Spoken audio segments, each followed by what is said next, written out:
By very definition of unpredictability, you don't know what you're heading towards. Now we also have to protect ourselves against the uncertainty of market access. In a way, say the model, we've had an accelerated move into a multipolar world. Demands cannot be met in many countries purely out of national demographics. Eventually, trade does find a way. And the fact is, it is easier to trade today.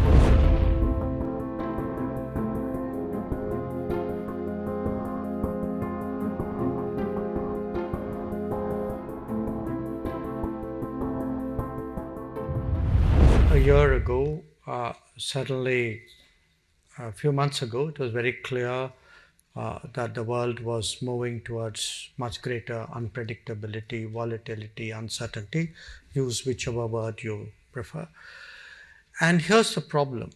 When you predict something like that, people say, okay, so you predict what that means. Now, by very definition of unpredictability, you don't know what you're heading towards. It's not an extrapolation of what has been there in the past. I mean, clearly it's disruptive. But again, the human mind, like, for example, people felt in unpredictability that it'll be a variant, for example, of somebody's second, first term would be different, first term, and then what happens. But what we are seeing is terms are different. Times are different. A few months make a difference. A few weeks make a difference. A few tweets make a difference. So actually, it's really quite a, I would say, an experience for the world to go through this level of policy changes, of practical impact of that. And also the fact that so much of it is done so publicly, that it's played out in the full glare of the spotlight. So that's one part of it. The other part of it is, if you look, I'm talking, the last 3-4 years, we began out by worrying about our supply chains and our sources of production, and said, okay, when we said, let's de-risk the world, let us hedge against uncertainty, that meant having more production centers, having more supply chains, more resilient, more redundant supply chains. But now we also have to protect ourselves against the uncertainty of market access. So, you worry about over-dependence on markets, just as you worried on over-dependence on suppliers or over-dependence on connectivity. So you could say, in a sense, almost the entire economic chain has become far more riskier or far more difficult really to assume in many ways. So I would say today the central proposition probably in diplomacy, in international relations, is how do you de-risk, how do you hedge, how do you become more resilient, how do you safeguard yourself against unforeseen contingencies, which again I emphasize by definition are unforeseen, and really sort of build policy and build in a sense plans around that, and that's a very big challenge for the entire world. And since, and I'm going to turn to the secretary from Mexico, but before, just as a lead-in question to the question to you, I saw on Twitter that you had met a group of Global South countries recently, yesterday in fact, and today. And you've been discussing, of course, the imperatives and collaborative methods on the days ahead. We talk about the South-South agenda, India, Mexico, Brazil, and other large economies in the Global South. They talk about working together, partnering together, finding solutions together. Can you scale up to substitute for the missing North in many of these projects? I'm not sure, Samir, that I would accept that binary. By the way, among the people I met were all my European counterparts as well. So I think it's too simplistic to put North in a basket and South in a basket. And there are some countries which fit neither. So it's a much more complicated, much more nuanced world. I think many of the concerns, for example, which I articulated are also concerns which are shared in Europe. I mean, I certainly heard that from my European colleagues. So what is happening, that's why I would, in a way, say the model, we've had an accelerated move into a multipolar world. Okay, a multipolar world where actually the most important poles of the world are today driving multipolarity, not diluting it.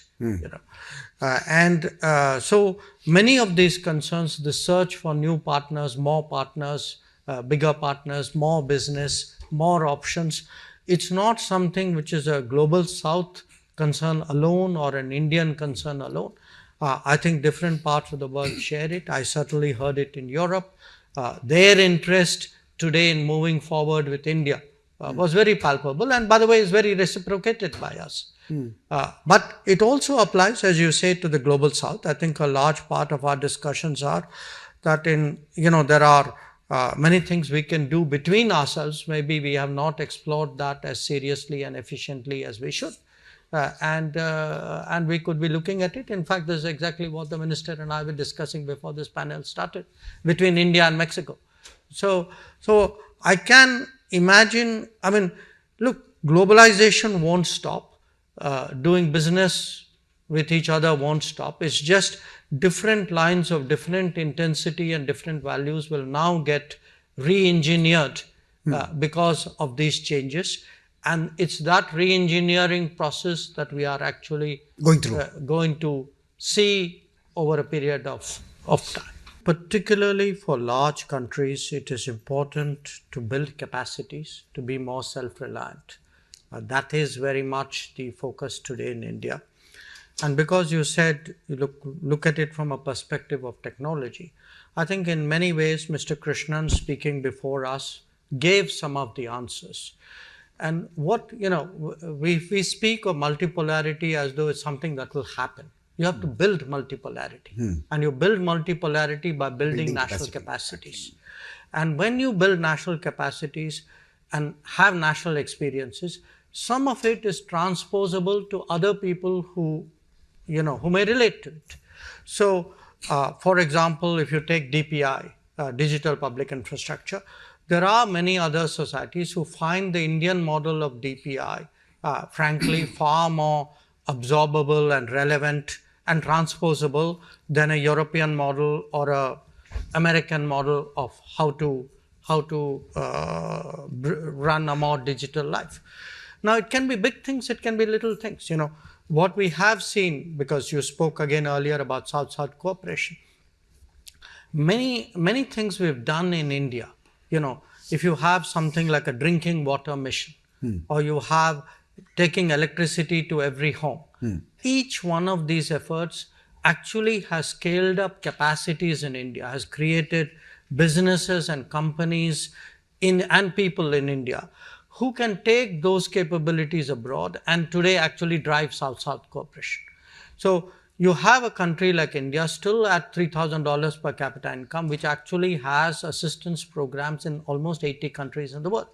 And in some cases, these are billion-dollar programs where, what we have done in India, we have taken out of India to some other country. So to me, technology, self-reliance, multipolarity, South-South cooperation, they're part of one basket, and that is part of the response to what is happening, the point number one. Point number two, which we haven't spoken about today, this world which we are talking about will require a global workforce. Where that global workforce is to be housed and located may be a matter of a political debate. But there's no getting away. If you look at demand and you look at demographics, demands cannot be met in many countries purely out of national demographics. This is a reality. You cannot run away from this reality. So how do we create a more acceptable, contemporary, efficient model of a global workforce which is then located in a distributed global workplace. I think this is a very big question today, which the international economy has to address. The third point, and I would like to pick up on your optimism here, if you actually look at it, for all the imponderables, the uncertainties, eventually trade does find a way. And the fact is, it is easier to trade today. It is easier for physical reasons. There are better roads, better shipping, etc. It's easier for digital reasons. There are much smoother trade interfaces than there have ever been in human existence. So for all the obstacles and complications that may arise, I also think they will be countered in some ways or mitigated in some ways by what will happen, I think, in the trade domain. And finally, I agree with him. I think we will see, as part of this re-engineered world, I think we will see new, more different trade arrangements between countries, countries which will make decisions which they may not have made in other circumstances, countries which today will feel the desire, sometimes even the compulsion, to have new partners and new regions will look very much more. And certainly I can tell you where India is concerned, in many other regions, and that's one of the points we were discussing today, Latin America, Caribbean, where we actually do roughly about $45 billion of trade every year. But I can see with much greater effort, even what may be considered very distant regions today becoming much more relevant. So we are going to, technology-wise, trade-wise, connectivity-wise, workplace-wise, end up in a very different world in a very short time.